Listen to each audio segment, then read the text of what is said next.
Glasscheiben sehen auf den ersten Blick fast alle gleich aus. Aber es ist schon erstaunlich, was Glas alles leisten kann. Ich bin Karin Lieb und seit vielen Jahren im Bereich der Prüfung von Glas am IFT Rosenheim tätig.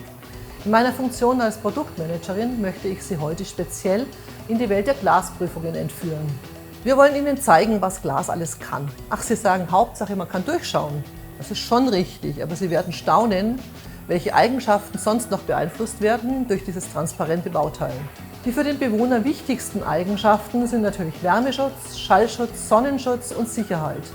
Ich möchte Sie nun gerne mit auf eine Entdeckungsreise in die spannende Welt von Baugläsern nehmen. Zunächst wollen wir Ihnen zeigen, was allein ein Glasaustausch bei ein und demselben Fenster an erhöhtem Schallschutz bewirken kann. Für die Prüfung des Schallschutzes haben wir vor kurzem das neue Prüflabor Bauakustik und Fassade am Stadtrand von Rosenheim eröffnet. Die folgenden Aufnahmen wurden im altbewährten Schallprüfstand am Hauptstandort gemacht. Es gibt immer einen Sende- und Empfangsraum, vergleichbar mit der Raumseite, der Empfangsseite und zum Beispiel dem Straßenverkehr draußen, das wäre der Sender. Im ersten Fall wird nun ein Dreifach-Isolierglas eingebaut mit einem symmetrischen Aufbau aus 3 Floatglasscheiben. Anschließend erfolgt der Umbau auf ein Dreifachglas mit 2 Verbundglasscheiben.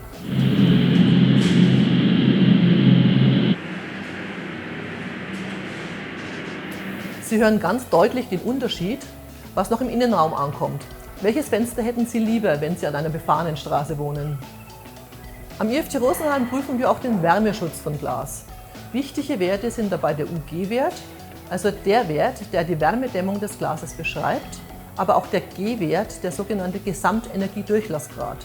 Wer hat im Winter noch nie hinter einer Scheibe gesessen und sich über den wärmenden Anteil der Sonnenstrahlung gefreut, der durchs Glas durchgeht?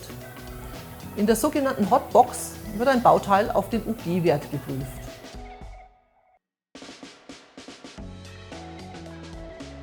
Hier sieht man die Prüfung des G-Werts an einem gebogenen Glas in unserer kalorimetrischen Messeinheit Rosenheim, auch Calimero genannt. Beide Werte lassen sich bei einfachen Aufbauten natürlich auch rechnen, wenn man die Eingangsdaten kennt. Für kompliziertere Geometrien und unregelmäßige Bedruckungen bietet sich aber das Messverfahren an. Eine Messung ermöglicht zusätzlich die Simulation des Standes der Sonne über die Jahreszeit durch die Veränderung der Einstrahlwinkel. Den Stand der Sonne im Tagesverlauf kann man an der Ulbricht-Kugel simulieren. Vor allem für Systeme, die einen Beitrag zur Verschattung von Gebäuden leisten sollen, ist es wichtig, diese Werte zu kennen. Die Planer benötigen sie für die Bewertung der erforderlichen Kühllasten in einem Gebäude. Außerdem hat unsere große Ulbricht-Kugel durch Zusatzgeräte einen erweiterten Messbereich, wodurch sich von der normalen Glasbeschichtung bis zu speziellen Verschattungsvorrichtungen und lichtstreuenden Systemen nahezu alle Produkte charakterisieren lassen. Sie sehen, Glas trägt einen großen Teil dazu bei, dass wir uns in unserem Zuhause wohlfühlen, gesund bleiben und Energie sparen können. Im zweiten Teil erfahren Sie, was Glas macht, damit wir uns auch sicher fühlen. In diesem kleinen Exkurs durch die Welt des Glases und seiner Leistungsfähigkeit habe ich versucht, einen Ausschnitt der Prüfleistung des IFT Rosenheim zu zeigen. Das ist natürlich längst nicht alles. Sprechen Sie uns gerne an. Mit unseren vielfältigen Möglichkeiten am selben Standort können auch Sonderprüfungen abseits aller Normen realisiert werden.